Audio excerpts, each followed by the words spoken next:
बिस्मिल्लाहिर्रहमानिर्रहीम। अस्सलाम वालेकुम। Welcome to easy teaching with Asif Ilyas. आज की इस वीडियो में हम आपको एक ऐसी टेक्निक के बारे में बताने वाले हैं जिस टेक्निक को यूज़ करते हुए आप अब किसी भी चीज़ का यूनिट खुद निकाल सकते हैं इंशाल्लाह। तो चलते हैं अपने टॉपिक की तरफ। ये देखें, एक चार्ट मैंने यहाँ स्क्रीन पे आपको नज़र भी आ रहा होगा, ये बनाया है। इसमें देखिए, फर्स्ट कॉलम है फिज़िकल क्वांटिटीज़ का, ठीक है। सेकंड है एसआई यूनिट्स का और थर्ड कॉलम है इन्हीं यूनिट्स के सिंबल्स का, ठीक है। अब देखिए, फिजिकल क्वांटिटीज़ क्या होती हैं। All measurable quantities is called are called physical quantities, यानी जितनी भी फिज़िकल क्वांटिटीज़ हैं अगर वो मेजर की जा सकती हों तो वो कहलाती हैं फिज़िकल क्वांटिटीज़, ठीक है। जैसे लेंथ भी मेजर हो सकती है, मास भी मेजर किया जा सकता है, तो ये सब फिज़िकल क्वांटिटीज़ कहलाएंगी। और इनके अलावा भी जो भी चीज़ हो जो मेजरेबल हो वो फिज़िकल क्वांटिटीज़ में आप उसको लिख सकते हैं। तो ये जो आप देख रहे हैं चार्ट, इस चार्ट में आप देखें ये 7 फिज़िकल क्वांटिटीज़ हैं, ठीक है, जिन्हें बेस क्वांटिटी भी कहा जाता है। और इनके जो यूनिट्स हैं वो एसआई यूनिट्स कहलाते हैं, ठीक है। ये पूरी दुनिया में यही यूनिट फॉलो किए जाते हैं। जैसे लेंथ का यूनिट अगर मीटर है तो वो पूरी दुनिया में मीटर ही लेंथ का यूनिट माना जाएगा और उसी पे इम्प्लीमेंट होगा। अब आपने सबसे पहले ये चार्ट याद रखना है फिज़िकल क्वांटिटीज़ का, एसआई यूनिट्स वाला, कि लेंथ का यूनिट मीटर होता है, मास के यूनिट किलोग्राम होता है, ठीक है। और बाकी आप देख लें स्क्रीन पर लिखे हुए। तो अगर आपको ये 7 यूनिट्स याद हों और इसके अलावा जिस चीज़ का आप यूनिट निकाल रहे हैं उसका फार्मूला आपको पता हो तो आप बआसानी उसका यूनिट मालूम कर सकते हैं। तो कुछ एग्जांपल्स मैंने यहाँ लिखी हैं, इनको समझते हैं, फिर आपको बात मुकम्मल समझ में आ जाएगी। देखिए, हेडिंग मैंने लिखी हुई ड्राइव यूनिट्स। देखिए, जो 7 यूनिट्स हैं इनके अलावा जो यूनिट्स हैं वो सब ड्राइव यूनिट्स कहलाते हैं, ठीक है। ड्राइव यूनिट्स किसे कहते हैं कि ऐसे यूनिट जो एसआई यूनिट्स को फॉलो करते हुए या उनकी मदद से निकाले जाएं उन्हें कहते हैं ड्राइव यूनिट्स, ठीक है। अब देखिए, वेलोसिटी का हम यूनिट मालूम करना चाह रहे हैं ड्राइव, तो हमें वेलोसिटी का फॉर्मूला पता होना चाहिए, डिस्प्लेसमेंट अपॉन टाइम, ठीक है, पहला स्टेप। फिर सेकंड स्टेप, ये चार्ट में जो ऐसा यूनिट्स हैं इनको आपने इनके फॉर्मूले में पुट करना है। अब जैसे डिस्प्लेसमेंट है, ठीक है। अब डिस्प्लेसमेंट का मतलब क्या, लेंथ है, ठीक है, क्योंकि डिस्प्लेसमेंट भी लेंथ ही कहलाती है, जिस तरह हाइट भी लेंथ कहलाती है, ब्रेथ भी लेंथ कहलाती है, ठीक है। तो ये सब लेंथ में आएंगे। तो लेंथ का यूनिट क्या है, मीटर, इसलिए डिस्प्लेसमेंट का भी यूनिट क्या होगा, मीटर, हमने इसका सिंबल लिखा। उसके बाद टाइम का यूनिट क्या है, आप देखें एसआई यूनिट में टाइम का यूनिट सेकंड है और इसका सिंबल एस, ठीक है। तो इस तरह मीटर पर सेकंड वेलोसिटी का यूनिट आ गया। वेलोसिटी के यूनिट को मीटर पर सेकंड इस वाली फॉर्म में भी लिखते हैं आमतौर पे स्टूडेंट्स भी और टीचर्स भी, लेकिन आपको मैं ये बताता चलूँ कि ये वाली फॉर्म जो लिखी हुई है m/s, इस फॉर्म में यूनिट नहीं लिखा जाता। तो इसको हम ये जो लास्ट वाली फॉर्म है इसमें कन्वर्ट किया हमने मीटर पर सेकंड। जब भी आप किसी भी चीज़ को ऊपर लेके आएंगे तो उसकी जो साइन है वो चेंज हो जाती है, ठीक है। ये मैथमेटिकल रूल है। तो ये यहाँ +1 थी तो ऊपर आके -1 इसकी साइन हो गई। तो इस वाली फॉर्म में आप लिखेंगे मीटर पर सेकंड वेलोसिटी का यूनिट। तो आप देखें कितनी आसानी से हमने वेलोसिटी का यूनिट निकाल लिया। अगर हमें वेलोसिटी का फॉर्मूला पता हो और ये बेसिक्स यूनिट्स ऐसा ही पता हो तो हम बआसानी किसी भी चीज़ का यूनिट निकाल सकते हैं। सेकंड एग्जांपल देखें, मोमेंटम।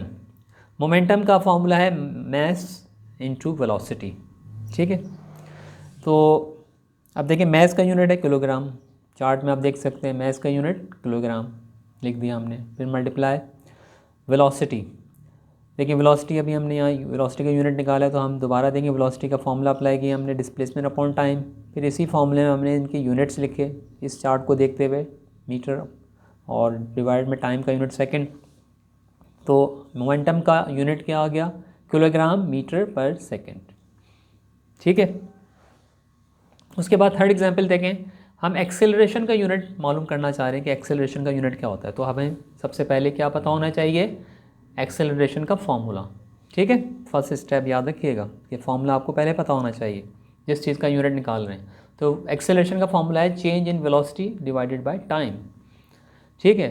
अब वेलोसिटी का फॉर्मूला क्या है, डिस्प्लेसमेंट अपॉन टाइम, तो हमने यहाँ वेलोसिटी की जगह उसका फॉर्मूला लिख दिया डिस्प्लेसमेंट अपॉन टाइम। ये आप देखें फर्स्ट एग्जांपल में हमने फॉर्मूला लिखा हुआ है। उसके बाद डिवाइड में क्या है, टाइम, ठीक है। अब डिस्प्लेसमेंट का यूनिट क्या है, मीटर, यानी डिस्प्लेसमेंट लेंथ ही होती है चार्ट में देखें मीटर, और टाइम का यूनिट सेकंड, फिर डिवाइड में फिर टाइम है तो इसका भी यूनिट सेकंड। उसके बाद मीटर अपॉन सेकंड, ठीक है, मीटर पर सेकंड। और ये जो मेन डिवाइड है, ये जब मल्टीप्लाई में चेंज करेंगे आप तो नीचे वाली वैल्यू जो है रिवर्स हो जाती है, ठीक है। तो इसीलिए एस नीचे आ जाएगा और एस के नीचे जो 1 था वो ऊपर चला जाएगा, ठीक है। ये मैथमेटिकल रूल है। अब देखें मीटर 1 से मल्टीप्लाई होगा तो मीटर ही रहेगा, और एस यानी सेकंड से मल्टीप्लाई होगा तो मैथमेटिकल रूल के मुताबिक स्क्वायर हो जाएगा। ये बेस सेम हो, पावर ऐड हो जाती है। मैंने आपको पहले ही बताया था कि इस तरह यूनिट नहीं लिखा जाएगा, यूनिट लास्ट में इस तरह लिखा जाएगा, ठीक है। ये जो डबल टिक किया हुआ है मैंने इस फॉर्म में, metre per second square acceleration का यूनिट। आप देखें जब ये एस स्क्वायर जो ऊपर आ जाएगा तो ये इसकी साइन प्लस के बजाय माइनस हो जाएगी, ये मैथमेटिकल रूल है।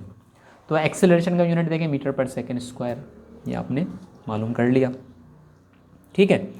उसके बाद फोर्थ एग्जांपल देखें हम, फोर्स का यूनिट मालूम करना चाह रहे हैं हम, तो फोर्स का फार्मूला सबसे पहले पता होना चाहिए हमें, मास इनटू एक्सेलरेशन, ठीक है।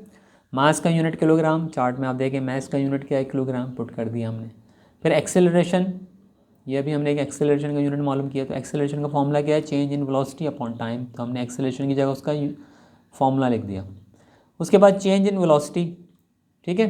चेंज इन वेलोसिटी जो हमने निकाली है अभी, वो क्या निकाली थी अभी, मीटर पर सेकंड, ठीक है, मीटर पर सेकंड, यानी वेलोसिटी का यूनिट मीटर पर सेकंड, और टाइम का यूनिट सेकंड, ठीक है। फिर kilogram into M upon S, यानी मीटर अपॉन सेकंड, मल्टीप्लाई, ये मेन डिवाइड जो है जब मल्टीप्लाई में चेंज होगा तो वैल्यू रिवर्स उलट जाती है, 1 ऊपर आ गया, एस नीचे आ गया, यानी सेकंड।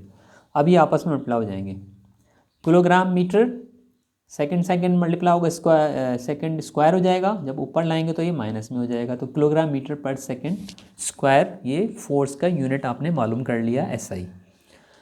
और एक चीज़ मैं आपको और बताऊं, फोर्स के यूनिट को आप न्यूटन भी कहते हैं।